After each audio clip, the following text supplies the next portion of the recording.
Amados hermanos, la paz de Dios sea con todos. Queremos saludarles en esta mañana y bendecirles a cada uno de ustedes, también a los que nos van a ver por el canal. Les saludamos y bienvenidos a nuestro canal, y esperando que este culto sea de bendición tanto para esta iglesia como para los que nos ven en todo el mundo. En esta mañana vamos a estar sobre el tema Jesús es Dios. Jesús es Dios. Antes de exponer el mensaje, quiero ponerme en la voluntad de Dios. Conmigo, levanta tus manos al cielo. Padre, oro por esta mañana, dándote gracias por permitirme estar en este lugar, reconociendo que no soy digno de ti, pero en tu voluntad está que los hombres prediquen tu palabra y extiendan el reino. Me quito como hombre de este lugar y me deposito como un instrumento que alcanzó misericordia.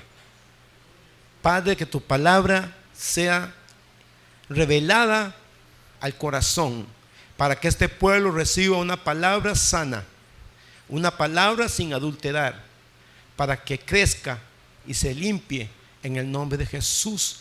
Y juntos decimos amén.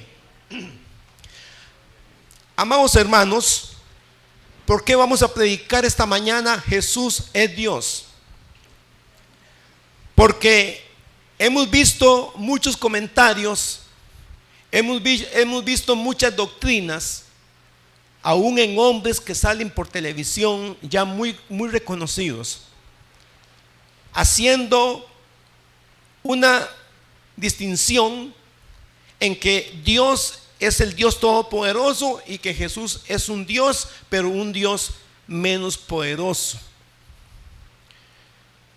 Y se toman de algunos versículos que dice que como Dios ungió a Jesús, entonces cuando alguien unge a alguien es mayor que el ungido. Hermano, pero ese no es el propósito de la palabra. Eso no es lo que el Espíritu Santo nos da el sentir y la revelación de ese tipo de doctrinas. Y ahora que la muchacha me contaba, pastor, tuve un sueño y apareció el versículo San Juan capítulo 1, versículo 1 en adelante, hablando del verbo. Todavía eso me llenó de más alegría de que había una cononidad entre el sueño y lo que Dios tenía para hoy. Qué hermoso, hermano, permitirle a la palabra que nos dé la exactitud y el entendimiento de la verdadera voluntad de Dios. Vamos a San Juan capítulo 1, versículo 1.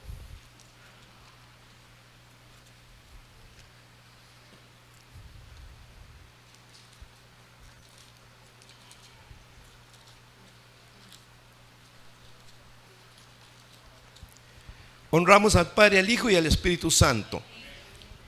En el principio era el verbo.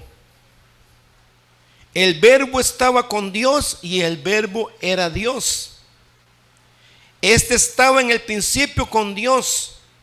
Todas las cosas por medio de él fueron hechas, y sin él nada de lo que ha sido hecho fue hecho. En él estaba la vida, en la vida era la luz de los hombres. La luz resplandece en las tinieblas y las tinieblas no la dominaron. Podemos sentarnos. Hermano, vamos por partes. En el principio era el verbo. No dice fue hecho el verbo o fue creado el verbo. En el principio era el verbo. Estaba el verbo. El verbo era Jesús. Y la palabra verbo significa algo que acciona. Algo que acciona. Por ejemplo, yo amo, tú amas, nosotros amamos. Jesús es, Jesús será. Eso es el verbo. Jesús vino y de Cristo para acá es la nueva era en la humanidad. Y Jesús vino para que nosotros digamos: yo soy cristiano, tú eres cristiano, nosotros somos cristianos. Y a su nombre. Qué hermoso saber que Jesús vino para que todo aquel que en Él cree se accione, se limpie y se llene de esperanza. Para eso vino Jesús, el Hijo de Dios. Pero el diablo en su astucia toma mentes para tratar de traer un concepto diferente de Cristo. Por eso usted tiene que decirle: Señor, yo te pido que tú seas el que me revele a Jesús al corazón. Aquí está diciendo: en el principio era el verbo, y el verbo estaba con Dios, y el verbo era Dios. Yo no le veo ninguna dificultad, no le veo ninguna complejidad para entender la palabra tan clara. En el principio era el verbo era con Dios y el verbo era Dios, haciendo referencia a Jesús. Y le estoy predicando a usted esta mañana para que usted se afirme en Cristo.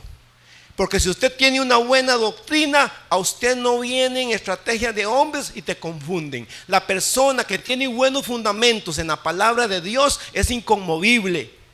Yo tengo 36 años de que el Señor me llamó. Y a mí me dijeron que Cristo era la roca, y que si yo estaba sobre la roca venía la tempestad y no me derribaba. He estado sobre la roca, sigo creyendo en la roca, sigo esperando en la roca, que es Cristo. Dale un aplauso.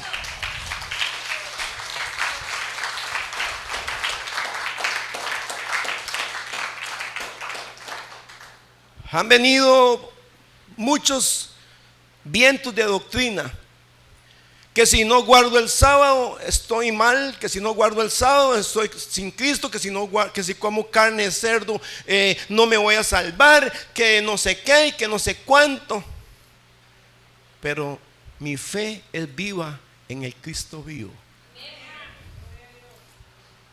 Y para mí Cristo era desde el principio. Dice la palabra del Señor que el Espíritu de Dios se movía sobre las aguas.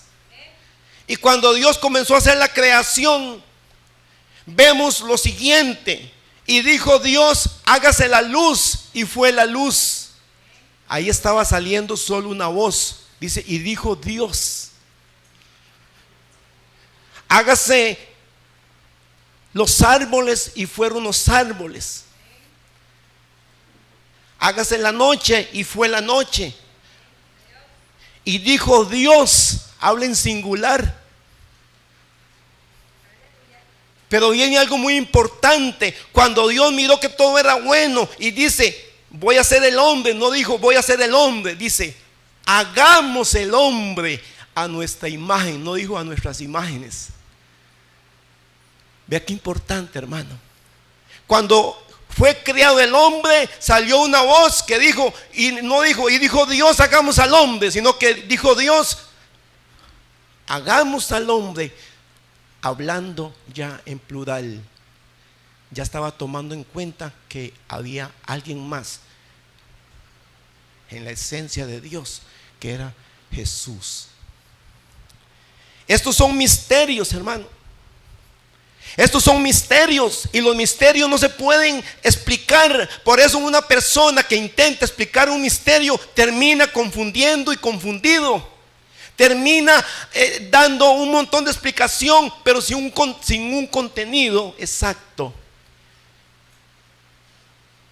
Por eso los misterios, lo he dicho aquí muchas veces, los misterios solamente es creerlos, aceptarlos, no explicarlos.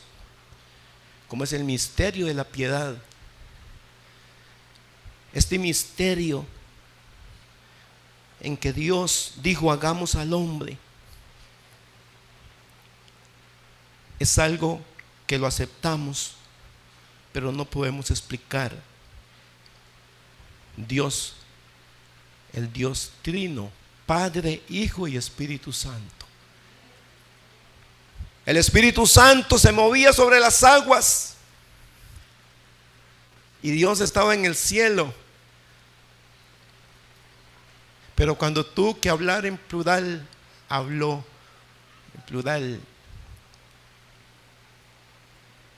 Hagamos al hombre a nuestra imagen. Es que Cristo es un Dios, pero hay un Dios sobre él. Entonces dígale usted, entonces, de acuerdo a cuál Dios fui hecho yo. ¿Yo fui hecho a la imagen de Dios o a la imagen de Cristo? Con solo esa pregunta lo frena. Porque la Biblia dijo, hagamos al hombre a nuestra imagen. Yo puedo decir esta mañana, yo fui hecho de acuerdo a la imagen de Dios y a su nombre. Ahora que leía a este joven la lectura de Isaías, y dice, y vi a Dios y sus faldas tapaban el templo. Vio a Dios, porque ahí solamente se manifiesta uno. Y vi los querubines que se tapaban los ojos, y con las otras alas los pies, y con las otras volaban. Hermano, la palabra de Dios, si usted no la lee pidiéndole a Dios sabiduría, usted no la entiende, porque Dios es el que revela lo profundo de su palabra. Y a su nombre. En el versículo 3, todas las cosas por medio de Él fueron hechas. ¿Por medio de quién? Del Verbo, de Cristo. Y sin Él nada de lo que ha sido hecho fue hecho. En Él estaba la vida, porque le dio vida a Adán y a Eva. Y la vida era la luz de los hombres. La luz resplandece en las tinieblas y las tinieblas no la dominaron. Vemos, hermano, que aquí aparece Cristo como hacedor de las cosas creadas. Tengamos y seamos minuciosos en que nos quieren presentar un Dios dividido con funciones diferentes. Por eso es importante que en las iglesias se enseñe la palabra, para que usted tenga buenas bases y usted se vuelva inconmovible. Dice la palabra del Señor en la parábola del sembrador. Cuando Jesús explica la parábola del sembrador, dice: y la semilla que cayó junto al camino es aquellos que recibieron una palabra y no la entendieron. Entonces vino el enemigo y se la robó. Hay muchas personas que leen la palabra pero no la entienden. Entonces cuando usted no entiende algo, usted se cansa, usted se desinteresa. Entonces el enemigo viene y se la termina de quitar. Pero cuando usted entiende la palabra, que es poder, que es el mensaje de Dios, que la palabra es el pan que bajó del cielo, que la palabra limpia, que la palabra personifica. Cuando usted entiende todos los atributos de la palabra, usted dice: oh, qué bueno está esto. Y usted cada día se enamora más de la palabra. Usted más la lee, más la entiende. Porque como lo dije hace como 3 semanas atrás, muchas personas tienen la palabra solamente para que le informe. La palabra de Dios informa, pero también el propósito es que transforma. Pero hay personas que solamente tienen la palabra para que le informe y no le permiten a la palabra que los transformen. La palabra viene a transformar a la persona, viene a convertir a la persona. Pero hay mucha gente que tiene la palabra solamente para información. Dios es el Hijo de Cristo, es el Hijo de Dios. Cristo murió y resucitó, Cristo subió al cielo, Cristo perdona, Cristo es el abogado, tiene toda la información, pero no le permite que haga toda la transformación que la palabra hace. Y la persona que está informada de la palabra no le acredita que va a ser salvo. El que vive la palabra es el que le demuestra a Dios que ha creído en ella y que la venera y que la sigue y que la vive. Entonces, amado hermano, para que usted esté bien, usted necesita que la palabra te tenga informado, pero también te tenga transformado. Y a su nombre. Porque hay personas que son grandes catedráticos en exponer la palabra, pero cuando usted trata de verles un fruto, quedan debiendo. Son los mismos charlatanes, los mismos maldicientes, los mismos fornicarios, los mismos adúlteros, y son grandes predicadores. Pero estas personas son anunciadores de Cristo, pero no seguidores de Cristo. Pero usted en esta mañana, usted tiene que decir: yo quiero ser estar informado por la palabra, pero también transformado por la palabra. Hay dos que dijeron amén. Gloria a Dios. Seguimos con Jesús es Dios. En 1 Timoteo 3:16 dice que Jesús fue manifestado en carne. Dios fue manifestado en carne. Eso dice la palabra. 1 Timoteo 3:16. Dios fue manifestado en carne. A través de la persona de Cristo, Dios viene y es presentado al mundo en carne, siendo hombre. Siendo hombre. Esto es un misterio. Es un misterio. Porque María quedó embarazada sin conocer hombre.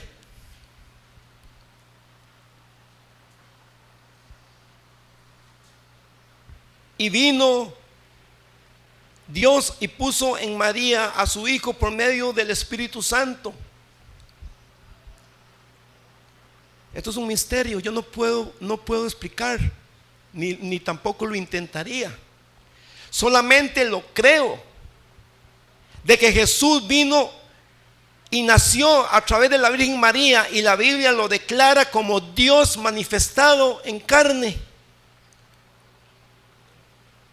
Así de fácil.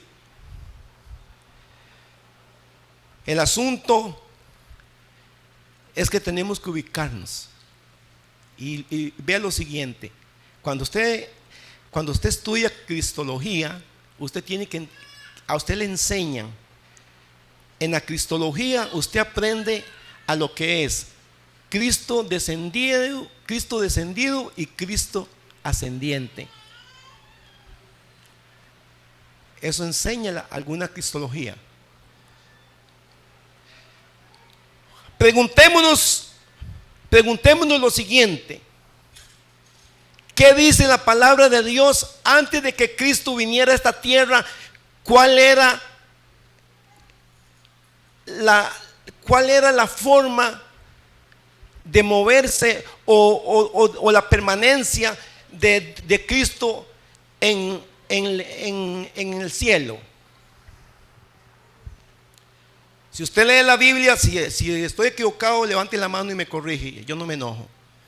Pero yo he leído la palabra de Dios y no he visto que antes de que Jesús viniera a la tierra, allá en el cielo, se usara la palabra: mi hijo eres tú. La Biblia no narra ninguna frase que haga separación de Dios y Cristo. O ven, hijo. No encuentro. Solamente cuando Jesús llega al trono y se sienta a la derecha del Padre, ahí comienza ya la Escritura a hablar de dos seres. Pero antes de que Jesús viniera a la tierra, Jesús aparece como la palabra, como la palabra. Porque Jesús dice, yo soy el pan que descendió del cielo en el Evangelio de San Juan. Yo soy el pan que descendió del cielo. Entonces ubiquémonos, hermano. Antes de que Jesús viniera, no aparecen frases de que mi hijo venga, mi hijo vaya. No aparece la frase mi hijo. Solamente aparece como el hacedor, como el verbo, como la palabra, como un solo Dios, a quienes los ángeles adoran. Pero cuando Jesús viene a la tierra y hace su obra redentora y sube al cielo, ahí la Biblia comienza a declarar dos: el Padre y el Hijo sentado a la derecha. Ahí sí.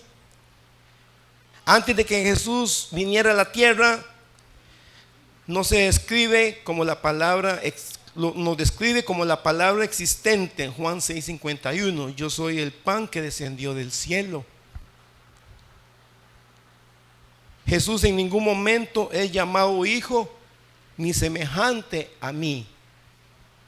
No encontramos frases que nos describan la vivencia de Dios o la existencia de Dios allá en el cielo.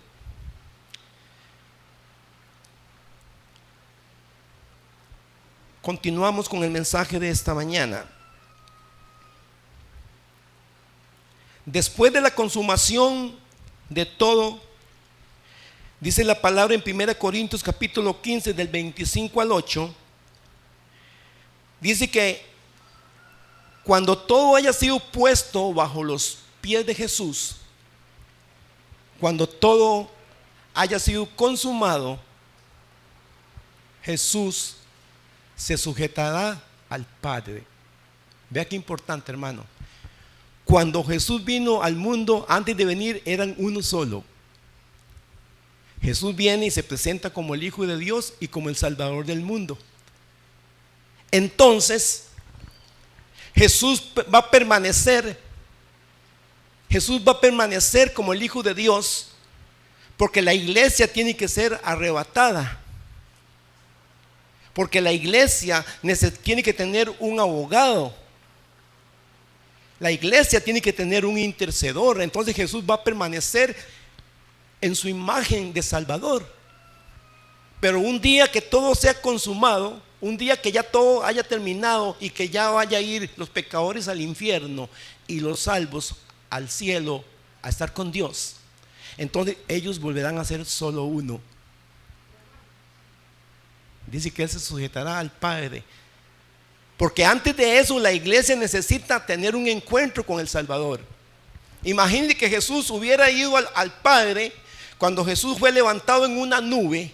Después de que habló con los discípulos, Jesús hubiera llegado al cielo y entra en la presencia y entra en esencia de Dios y ya son uno. Entonces, ¿a cuál Salvador conocería la iglesia? ¿A cuál intercedor conocería la iglesia? ¿A quién estaría esperando la iglesia? Pero Cristo permanece como Hijo de Dios hasta que la iglesia tenga estos acontecimientos. Cuando vayamos al aire y nos encontremos con Él, Él llegará y presentará al Padre la iglesia que creyó en Él. Y ya después de que todo haya sido consumado, Él se sumerge en la esencia de Dios y se dan uno. Y es su nombre. Ahora usted me dirá, pastor, tenga mucho cuidado porque no estamos entendiendo muy bien. Vamos a Apocalipsis capítulo 21 del 7 al 9.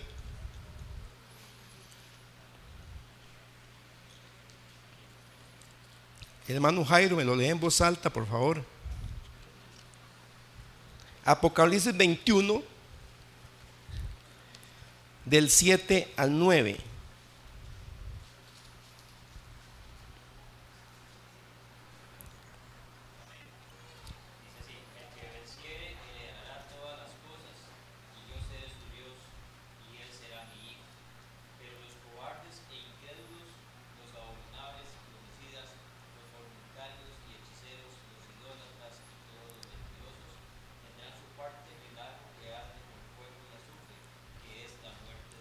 Amén. Aquí Jesús le está hablando a Juan y Juan está escuchando a Jesús. Yo no sé los testigos de Jehová cuál será la Biblia que leen, pero aquí Jesús claramente lo dice. El vencedor heredará todas las cosas y yo seré su Dios y él será mi hijo. Hablando de ya la eternidad, hablando ya de la permanencia con él para siempre. Jesús está diciendo: yo, al que venciere, yo seré su Dios y él será mi hijo. Y cuando Jesús estaba en la cruz, le dijo a María, le dijo a Juan: Juan, he ahí a tu madre, madre, he ahí a tu hijo. Hay algo paralelo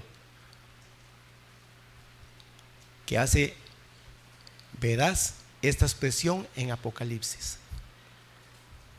Por eso cuando un testigo de Jehová llega a conversar conmigo, muchas veces mejor me dice: bueno, hasta luego, nos vemos. Jesús dice que Él será su Dios para el vencedor. Amén. Y si leemos el versículo 6, ahí poquito atrás, dice: el que estaba sentado en el trono dijo: yo hago nueva todas las cosas. Me dijo: escribe, porque estas palabras son fieles y verdaderas.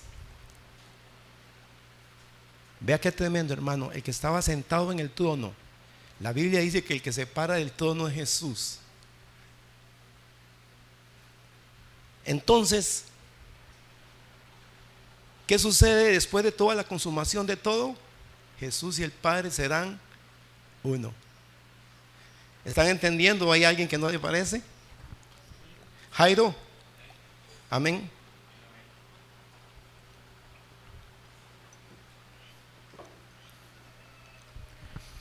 Otra cosa que evidencia que Jesús era Dios: cuando Jesús hizo milagros, nunca dijo: en el nombre de mi Padre te ordeno.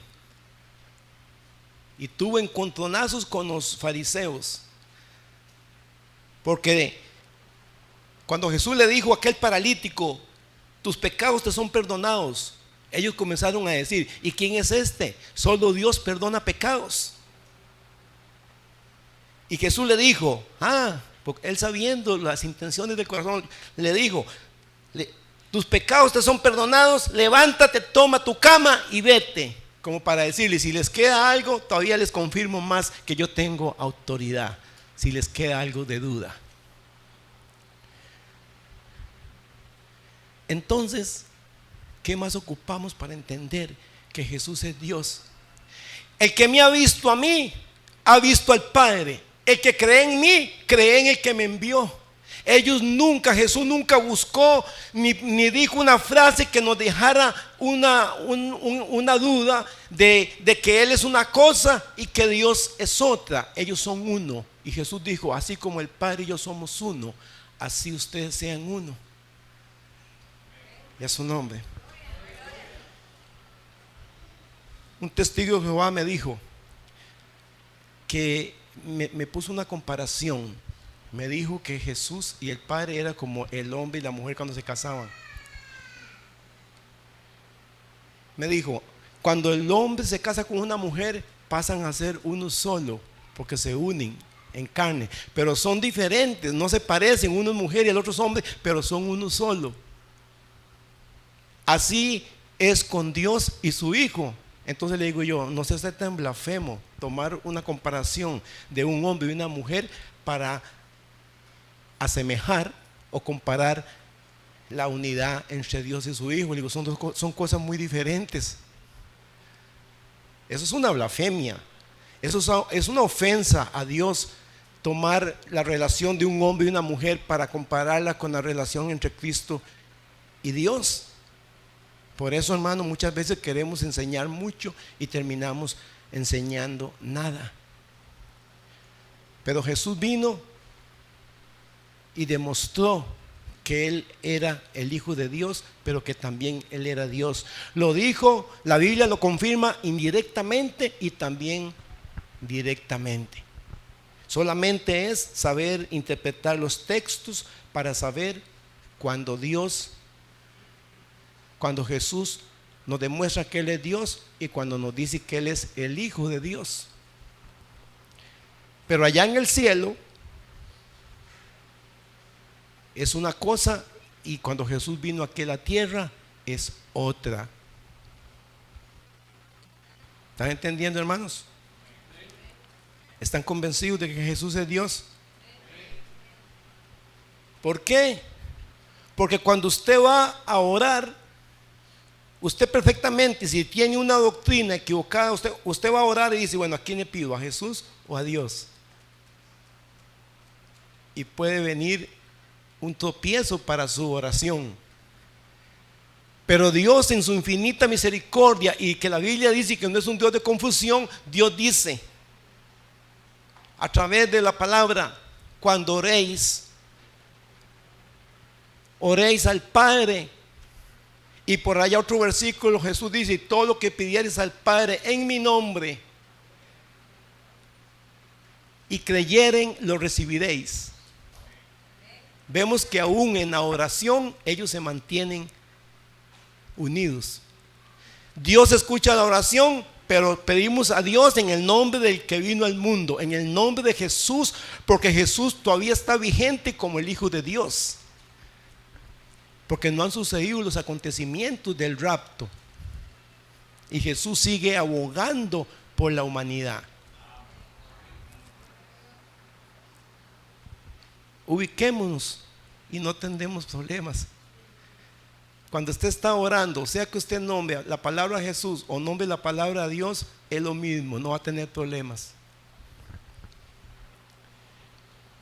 No va a tener problemas, porque ellos son uno.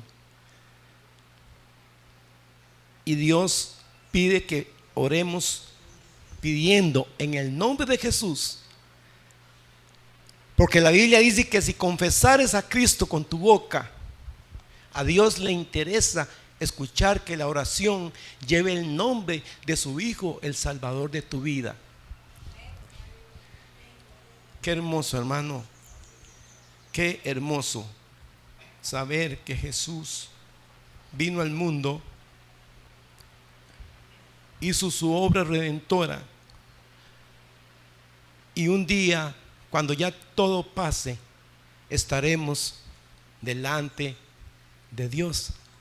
Porque dice la palabra del Señor que no ocuparemos el sol, no ocuparemos de la luna, porque la misma gloria de Dios alumbrará todo.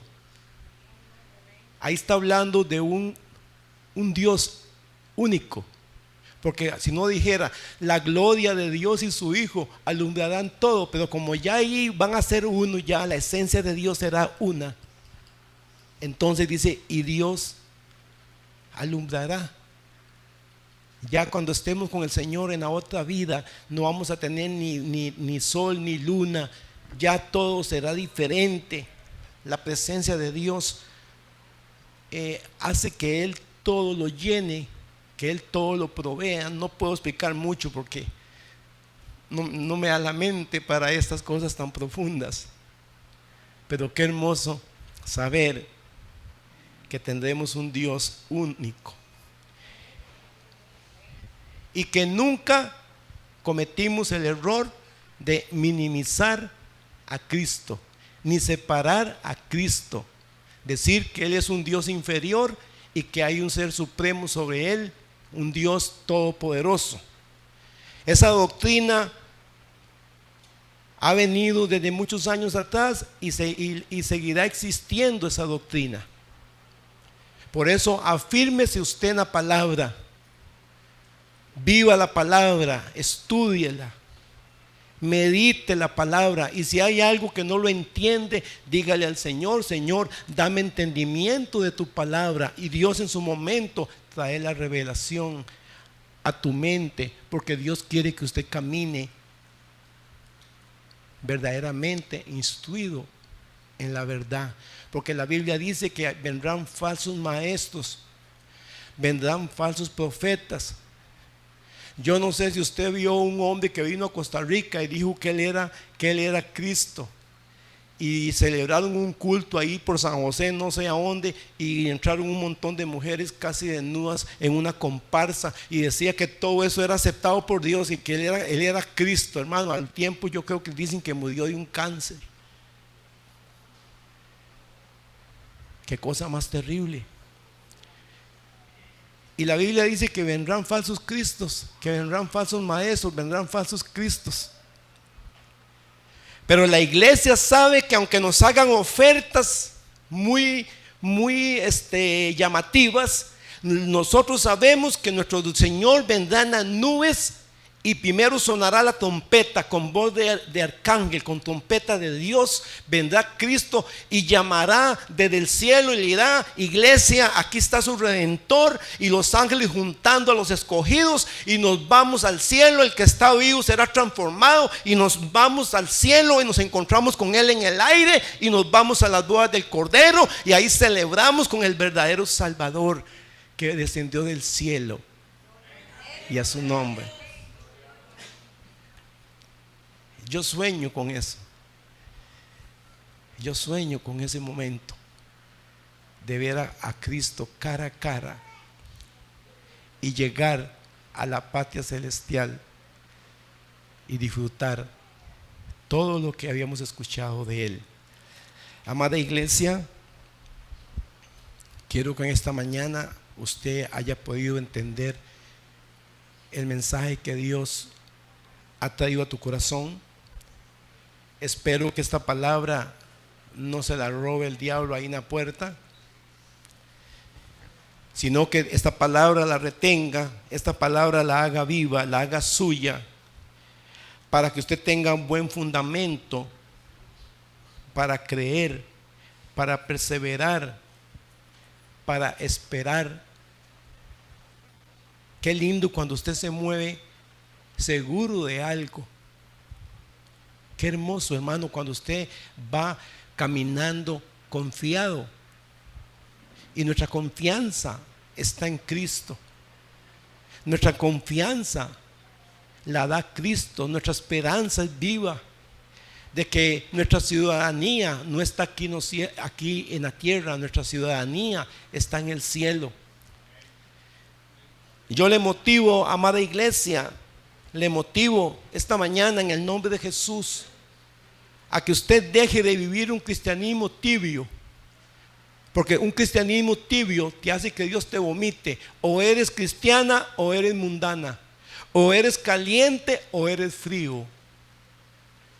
Por eso, mujeres y hombres, no amemos al mundo. No amemos al mundo. El mundo está cargado de mentira. El mundo está cargado de engaño. El mundo no llena. El mundo entretiene, pero no llena.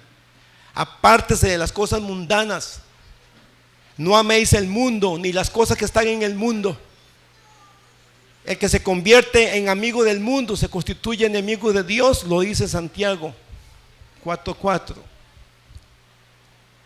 Es tiempo de santidad. Es tiempo de temor a Dios. Es tiempo de que usted sea transparente con Dios y a su nombre. Porque Cristo viene y la Biblia dice en Apocalipsis: el que es santo, santifíquese más. Si usted ha aceptado a Cristo, usted ha aceptado a Dios. Si usted ha creído en Cristo, usted ha creído en Dios. Porque ellos son uno. Uno. Así que, mi hermano, viva para Cristo, camine para Cristo y espere a Cristo. La paz de Dios sea con todos en esta mañana. Démele un aplauso al que vive por los siglos de los siglos. ¡Aleluya!